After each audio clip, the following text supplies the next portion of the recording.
We've got a very special interview today, and the topic is how to reduce your workplace stress. The person we're going to be interviewing is Christine Boucher. She's got a lot of experience with organizations from 20 to 200 people, so she has an understanding of the most common causes of stress. And you might be wondering why we're talking about stress in this week's episode. And the reason for that is not many people realize this, but stress is correlated to weight loss. A lot of people that I'm working with, they might have their diet on point, they might have their exercise on point, but sometimes they can't seem to be losing the weight because they haven't got the stress piece of the puzzle solved. So what you're going to learn in this video and this interview is you're going to get some golden pieces of nugget from Christine. The first part of the video is all about understanding what the most common causes of stress for us are and where to look for them. Once you have an understanding of where to look for them, the next step is to get a framework in place so you can deal with that. So you can have some strategies and you can deal with that stress. Spoiler alert, but I wanted to let you know one of the biggest causes of stress at workplace is communication and relationship breakdown. So at the end of the video, you also learn some strategies on how to be able to speak up in your workplace in a respectful manner where you can get heard and build a more positive environment around yourself with your bosses and your colleagues. I hope you enjoy this interview because there's a lot of pieces of nuggets.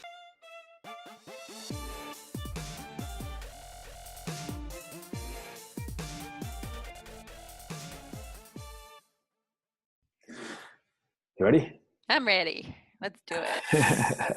Cool. Welcome, everyone. We have a very, very special interview with Christine Boucher. She reached out to me actually after listening to one of the other interviews on how to reduce your alcohol intake. And she is actually a weight loss coach as well, who's transitioned into health and performance coaching.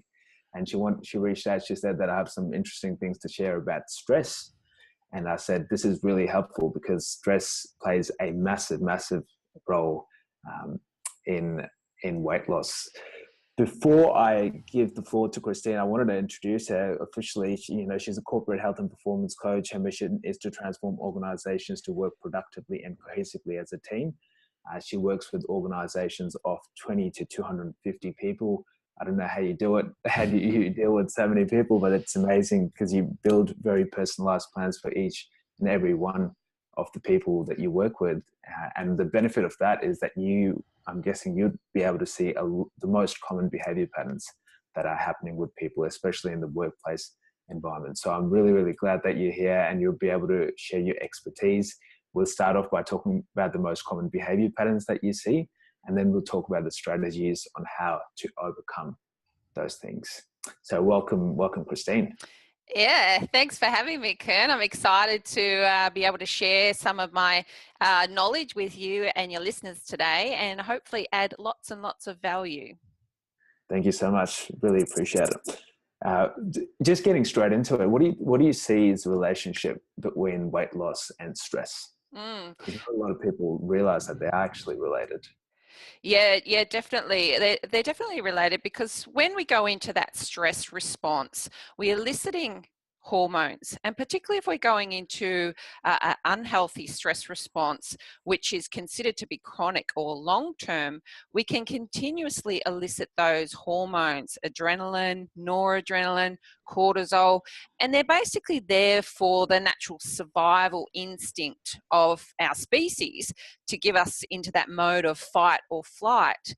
But if continuously elicited over long periods of time, it can be really unhealthy and really detrimental to our physiology and the health of our body. And the most significant link is probably the hormone cortisol that's secreted from the adrenal glands, because cortisol is there for a reason. It helps us to metabolize glucose, it helps to regulate blood pressure, it helps to do some good things in the body. But if, again, elicited once we get into that chronic state, too much cortisol actually can have really detrimental effects and affect the weight loss because it's holding on to the fat cells, particularly around the gut and around the neck. So the body goes into that kind of survival mode where it thinks, oh, I might not get food. I'm in this stress response. So I've got to hold on to these fat cells just in case I need them. And so what happens that, people can be on a healthy diet and having all the right nutrition, they can be having the right exercise regime, but if they're in that chronic stress state for a long period of time and they're producing too much of that cortisol, they're going to be holding on to that fat. And the other thing about the stress response is that the digestive system is deactivated in the sense that we're not absorbing all those vital nutrients and minerals that our body needs. But what's happening is because we're in the stress response, the blood is moving away from our gut where we would normally absorb those vitamins and minerals, and it moves to the major muscle groups. Again, when we go into that fight or flight response, it's preparing the body for survival. So we can run away from what's considered to be that external stressor. So you might be having a really healthy diet, but you're simply not absorbing the nutrients that you're taking in because your body is under stress or duress. So it's really important that we manage the stress to help with weight loss. It's a huge factor. Wow, wow, that's amazing to hear. So I repeat it to there's some people might get caught up in the technicalities, but correct me if I'm wrong here. It's like stress may create a hormonal environment within you that promotes weight gain and your body holding on to it. That's the first thing. And the second thing that I got was your body can either be in a stress response, so it can be either in parasympathetic nervous system or sympathetic nervous system, which is either the stress and the fight and flight mode or the rest and digest mode. That's right. And if you're eating in this fight or flight mode, it's harder to digest the food, and there's so many things that can happen with you at a cellular level, at a hormonal level. It's so interesting. That's right. And that's a really good point, Kern. The rest and digest, or the fight and flight. And often what's happening in today's society is we're just out of balance, and we're stimulating that fight or flight, the continual stresses, overwhelm with our jobs, with our relationships, with, money, all these stresses that we have in our life. So we're stimulating the fight or flight, and we're not stimulating this rest and digest. So there's an imbalance. What we need to do is bring that back into balance, get the body back into a homeostatic balance where we're producing the right hormones so that we're able to rest, so that we're able to digest, and we're not just in that fight or flight mode continuously. So that's really about bringing that body back into balance. Awesome. Now, before we get into that balance and how to create that rest and digest mode, I'd still wanted to dig deeper and find out what do you think is the root cause, and what do you see as the most common behavior patterns of stress these days? Yeah, that's interesting because it's a bit different for everyone. When I get stressed, I might act a certain way, and when you get stressed, you might act a certain way. So everyone's a little bit different and will react to different stresses differently. And then again, what stresses me might not stress you. So we all have different triggers. But what I commonly see, it affects our physical, it affects our emotional, and it affects our psychological health and well-being. So this could be on a physical level, it's increasing our heart rate, it's increasing our blood pressure, it's eliciting all those unhealthy hormones. We might get tense in the muscles, and physically, when I see people that are stressed, they're often carrying a lot of their stress around the neck and the shoulders, and that can lead to, health problems like tension, headaches, and, sore back and sore shoulders, that sort of thing. Then on a psychological level, it's affecting our minds and the way we think. So often I find people are not able to be in the best decision-making process. Therefore, they might act or do things in a way they wouldn't ordinarily do them. This can lead to like workplace injuries because they're not making, good decisions in a moment of stress. They're not able to focus properly. And then on an emotional level, because we have these feelings of overwhelm and feeling anxiety and feeling stress, it can lead to depression, and it can lead to ineffective relationships and communication. If you're under stress and duress, you know, people will just unable to communicate as effectively with each other, and this can lead to breakdown in relationships, whether it's in the workplace or in the home environment, and then that can actually filter through into the culture of an organization. And I've seen this happen where, you know, there might be one or two or a small group of people in their stress state, and that energy and their way they act filters through, and then you find that the whole culture or the whole organization can get into that kind of a stress state. Mm. That's really interesting. And for people wondering why we're talking about workplaces and things like that, like 1/3 of our times I actually spent in workplaces. So like a lot, and for a lot of people, the major stresses that they do achieve, that they do get, is through workplaces. Recently I was talking to my girlfriend, and for her, she's got a new job, and I can just notice that a lot of our conversations are revolving around work and the stresses that she's feeling there. So every person watching here, this is just an assumption, but a lot of workplaces will create a lot of stresses for people. One thing that I was interested to hear your perspective on is, because everyone watching this is from a different age group, either they're young, 20 to 30-year-olds, or middle-aged people. Do you see differences in how people handle stress?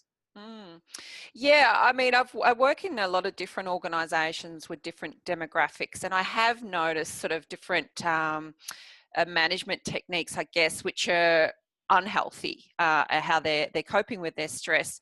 It's, you know, it's believed that 5 out of 6 leading causes of death are stress related. So heart disease, stroke, cancer, respiratory disease, and injuries, really significant ways that people die, and they're stress related. So what I've noticed working in different organizations, I see younger people, I've been working in schools with teenagers, and I see a lot of younger people, a lot of them smoking. And I'm asking the question, why are you all smoking? There was like 80% of one of my classes was smoking.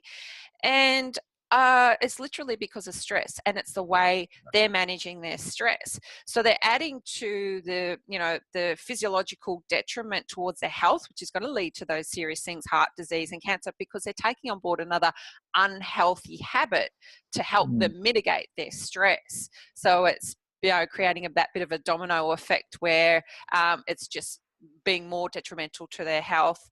And then with older people, what I find, you know, stress can be something that can be so overwhelming, and they can isolate themselves. Often people think, oh, I have to deal with this all myself, and they have the breakdown of relationships, and they tend to pull away, and they tend to isolate themselves, and then that can lead to some other serious mental health conditions, you know, anxiety, depression, etc. So it's interesting to see different demographics and how they deal with the stress.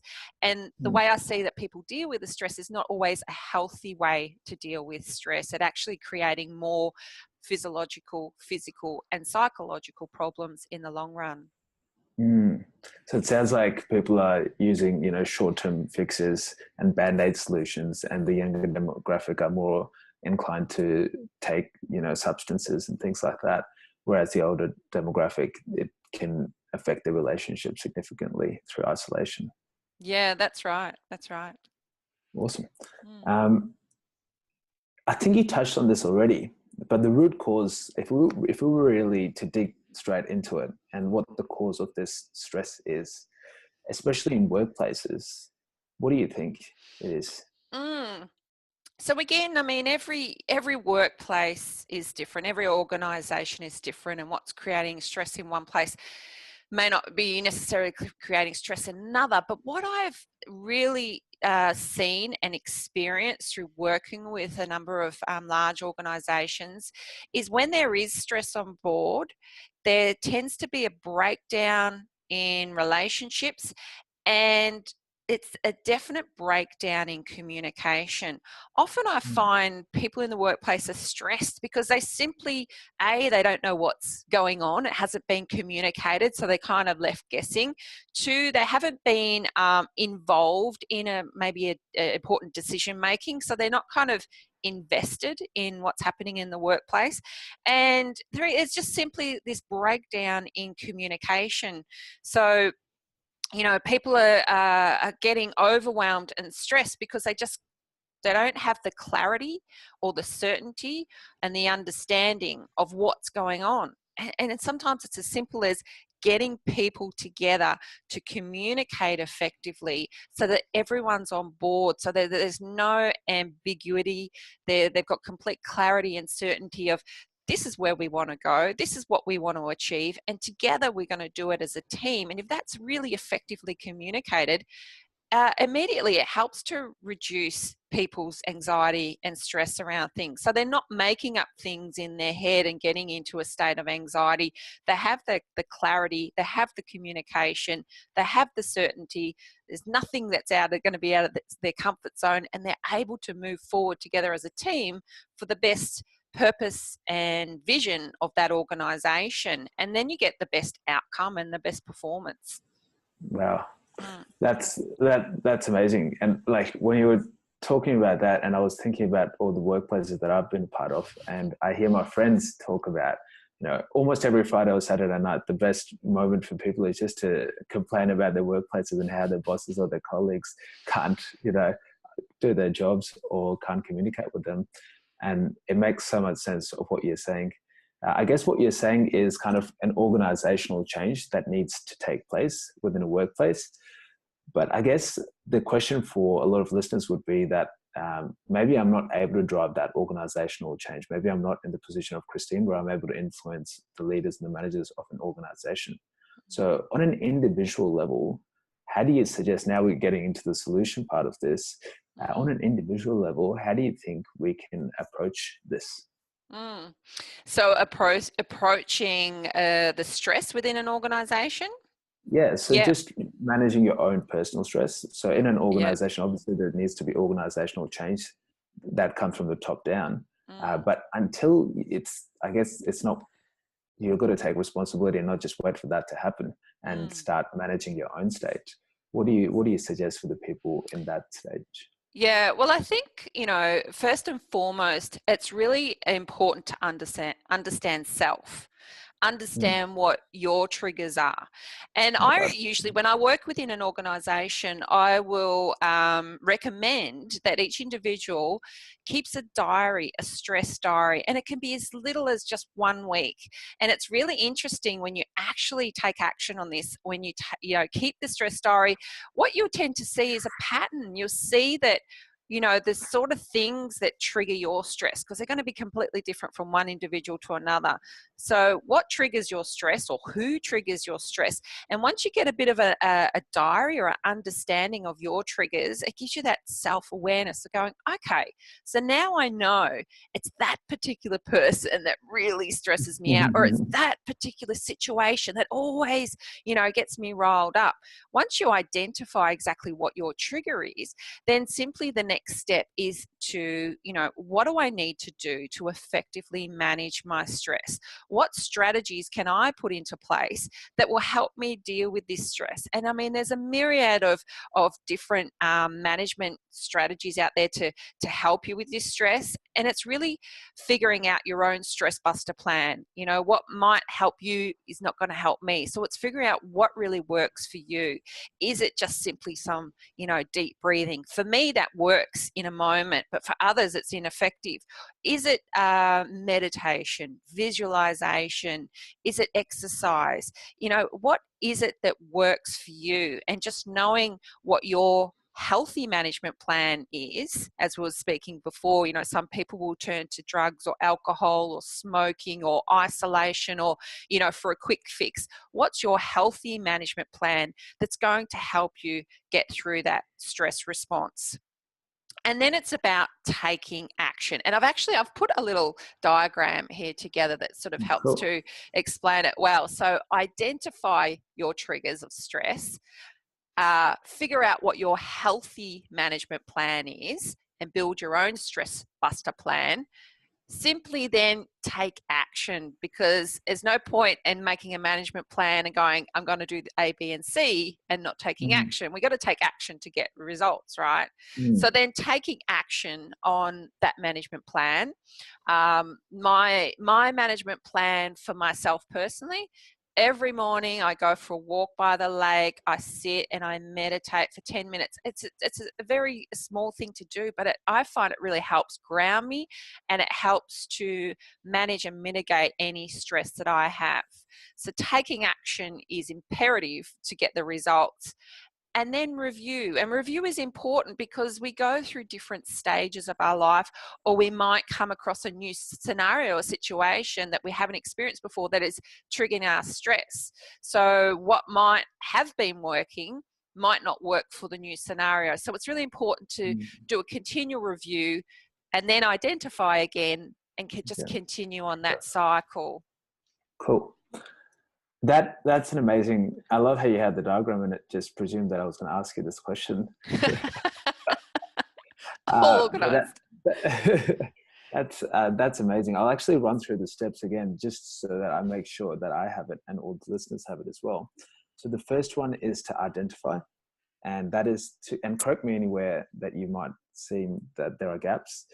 The first one is to identify and understand your triggers. And the thing that you suggest, the best way to do it is having a stress diary. So you notice the people or the situation. Do you think those are the two big things, the people and the situations that you're put under? Those are the majority of where the triggers lie? Yeah, I mean, there's a whole lot of triggers for stress. You know, the top triggers for stress are things like relationships, money, work, children. I've got 2 redheads. They tend to elicit my stress response from time to time. So, you know, changing situations that change. Maybe, you know, it's been divorce or a death in the family, or you've moved house, or you've changed job. You know, there's some of the real significant stresses in our lives. And put a few of those together, they can really elicit our stress response, where we get into that chronic stress response. And that's what's really dangerous, when we get into the chronic stress response as opposed to the acute, where it's just, oh, I'm a bit stressed because I'm stuck in traffic, and then it goes away. The chronic, as I have personally experienced, like going through a divorce, is it can go on for a really long period of time. And so you're eliciting those unhealthy hormones for a long period of time, which is going to have, you know, those physical and mental effects as well. So that's what can get very dangerous with a person's health. Right. And it's so important that you mention it, identifying triggers and understanding the problem. The people watching this, if you notice, the first half of the interview is so that you can relate to the problem and actually see if you have that problem or not. Because a lot of the time it's beneath our subconscious, and we might not even realize that this is a problem for us. So it's not until we talk about it and really look at it and be transparent with ourselves where we recognize it is a problem. And that's step number 1. That's right. And, you know, it's like 75 to 90% of doctors' visits are stress related. People often don't even realize that they're in a state of stress. You can be in a state of chronic stress for a long period of time and not even realize that that is what it is. So it's really important, as you said, to bring that to the conscious awareness.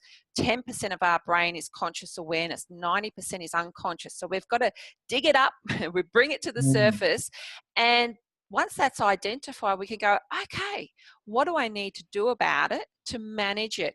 And, you know, so what might work for one stressor, like being stuck in traffic, you might need to deep breathe. That might work in the moment.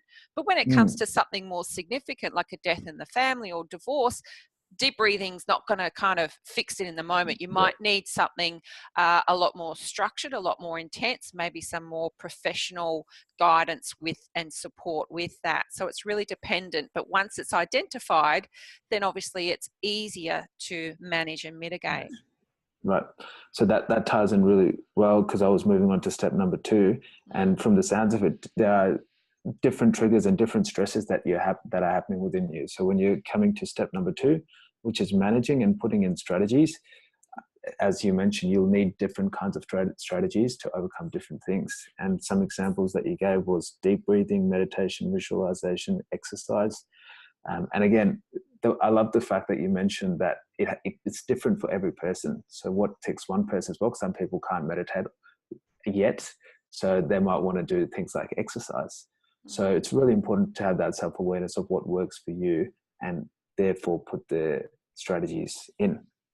And I think, Kern, what is also important, just to add to that, is getting the support that you need. If you're struggling with, implementing a management plan, all those things that you mentioned, and it's still not relieving the stress, to reach out friends and family around you. If it's more a serious problem that they're unable to deal with, to reach out to a healthcare professional.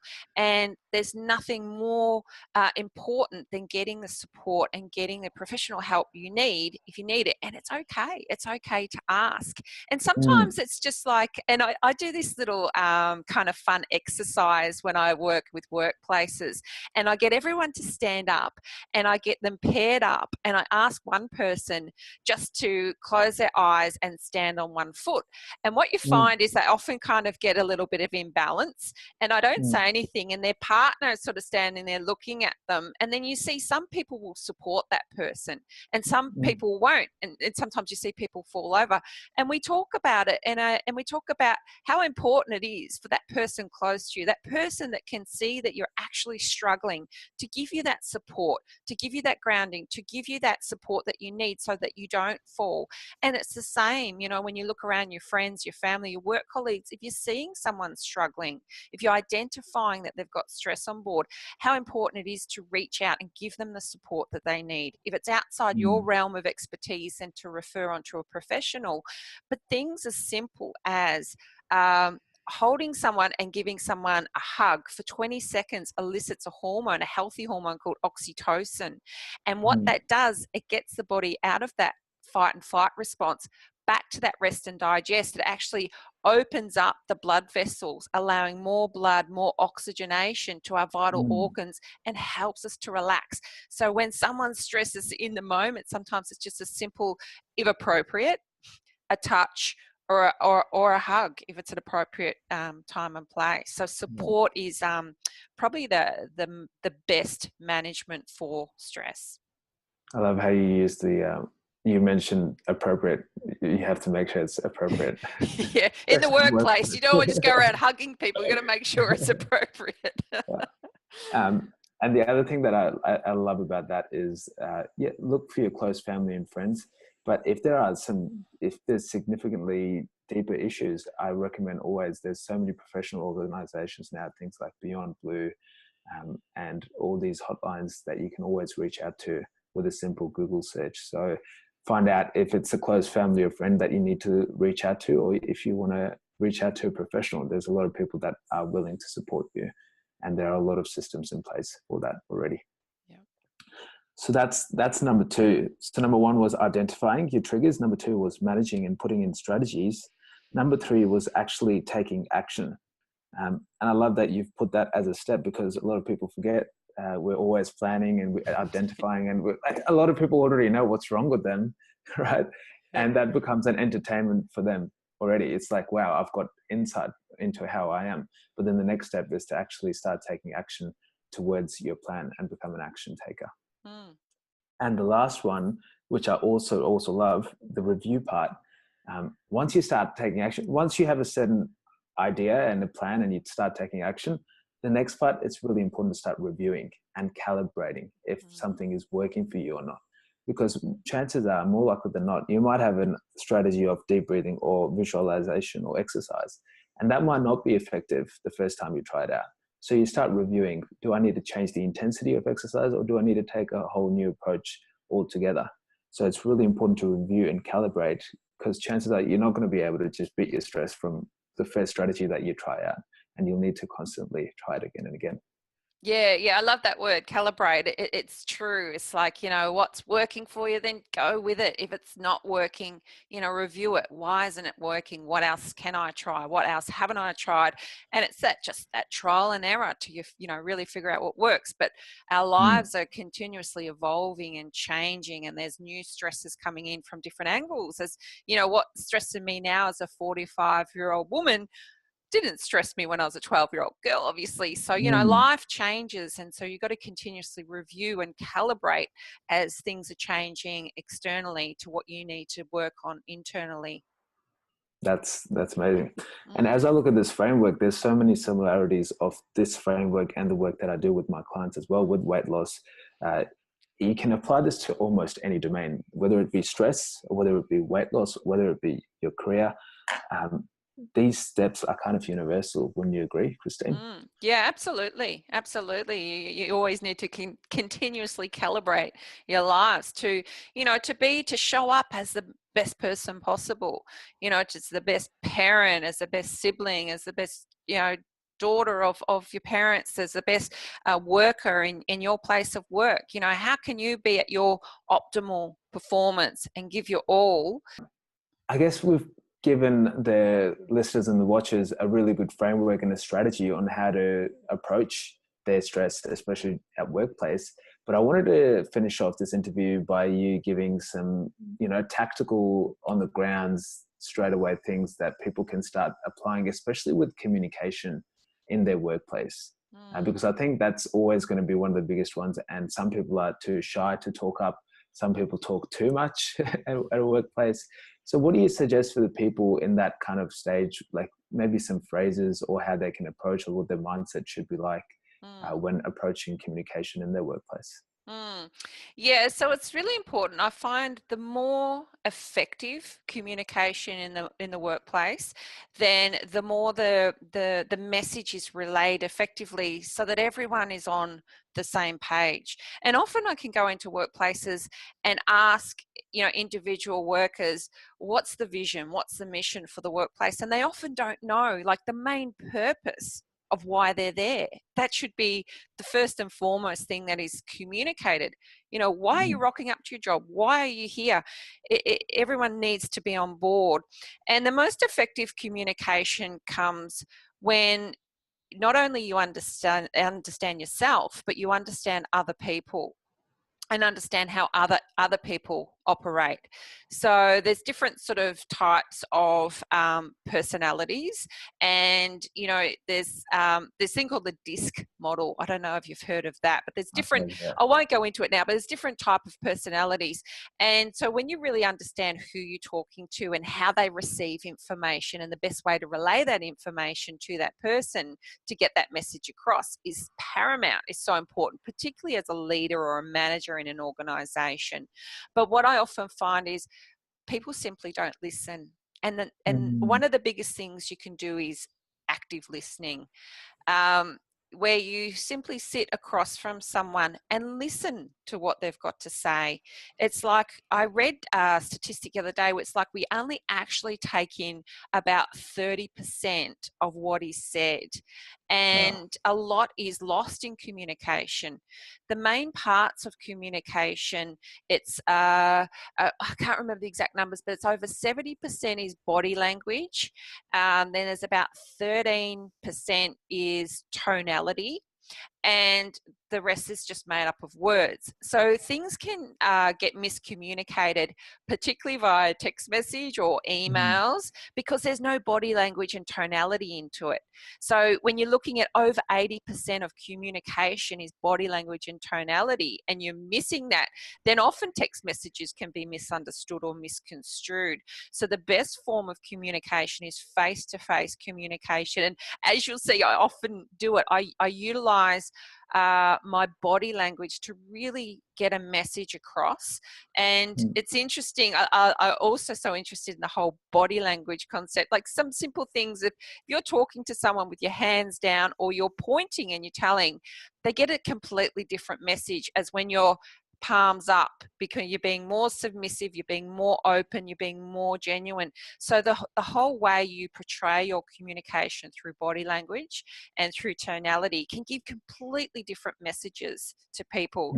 So I often do to help mitigate stress in a workplace, I'll often do workshops around effective communication, where how to use your body, how to use your tonality, how to actively listen to someone, how to, when you listen to someone, is to reflect upon what they've said and utilize their words. And that's amazing. It's just like a whole coaching approach that I take. When I hear someone say something and then I say, so I hear you said, and exactly use the words that their brain has come up with. It's amazing. It's like someone has heard me. It's like it's a wake-up call for them. For the first time, someone has heard me. Someone has listened. They understand. And I don't have to give any advice or information. All I'm doing is repeating what they've said, and they're so happy that they've been heard. And that alone can help to mitigate stress. It's like someone understands me. Someone can hear me. So communication, effective communication as a workplace, is really paramount to reducing the workplace culture of stress and helping people get in alignment so that they're working towards the ultimate vision and purpose of what the organization is trying to achieve. Really good, really good. So from the sounds of it, listening and active listening especially is one of the keys to effective communication. What about for the people who are listening to this and going, yeah, I am actively listening, but I'm not getting heard? What would you have to say about them? Can you expand on that a little bit more, Kern? So they're actively listening and they're not getting ahead in what sense? Not getting heard. Not getting heard. Not getting heard. I thought you said not getting ahead. No, that's right. see there again. That's the importance of communication. Is to and this is part of the workshop. It's like, if you're not sure about something, ask the question. It's okay. So I might have walked away from that and given you or just thrown in a completely different answer because I've misunderstood or I've misheard the communication. So if you feel that you're not being heard, it's simply up to you to communicate that effectively to whomever is not listening, and do it face to face, and do it in a calm manner and at an appropriate time and an appropriate place, and simply come from yourself. Never point or put blame on. It's just, I'm just feeling as though I'm not being heard, and I've got some innovative ideas, and I've got some creative ways that I want to do things, and I've got a lot of value to give this organisation, and it's really important for me to get my message across. How can we work on that? And together, let's figure out a plan of how you can be heard, because you've got a lot of value to give. We've all got value to offer. I remember being a child of 7 brothers and sisters, and we used to sit around the table at dinner time, and I would never speak because I was just never thought that I would be heard, that I didn't have any value to give because I was the youngest and the smallest and the quietest. And it's like, we've all got value, and it's important that we step up, we speak up, and we add our value to the table. Well, that's really well said. I love the fact that you gave, practical examples as well as the strategy and the framework that you gave beforehand. Thank you so much for joining us. Is there anything else that you'd like to add? Anything you think we didn't cover? Obviously, there's so much more to this for people who want to improve their communication. Also, there's another book, I'm not sure if you've read it, but Crucial Conversations. No, I haven't. I found it very, very useful book to read with my communication. But the things that you've shared, active listening, the 4-step framework, actually, identify, manage, take action, and review. I think that'll go a long way in helping shape people's views and how to strategize on how to reduce their stress.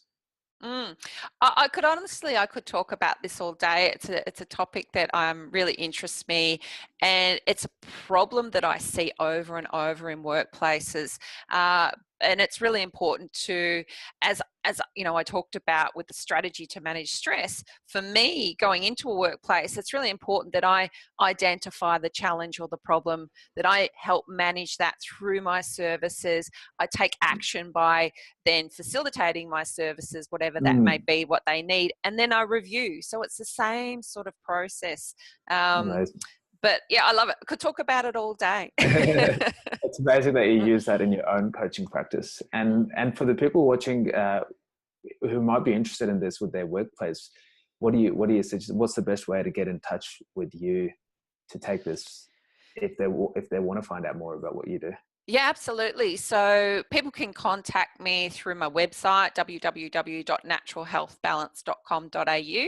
Send me a message, and happy to have a free discovery session to figure out, you know, what your needs or challenges are within your organization. And then we'll go from there. So happy to help. Yeah. And the one thing that I love about Christine is that it's really important for her to make sure it's the right fit. The work that she does is the right fit. So there's not just selling services, first actually sitting down and having a conversation, and Christine will actively listen to you and figure out if there is something that you can add to your organization, and that you'll go from there. So really appreciate the work that you do. I hope more and more organizations can implement these things of active communication and reducing their stress for their employees, because I think it goes a long way in their personal lives. Absolutely. And the return on investment is threefold. So it's really worth it within an organisation to get that performance and that productivity and that profitability within your organisation. It makes sense. Awesome. Thank you so much for your time, Christine. Appreciate it. Thanks, Kern. It's been great chatting with you. Loved it. Thanks for having me. Thanks, Christine.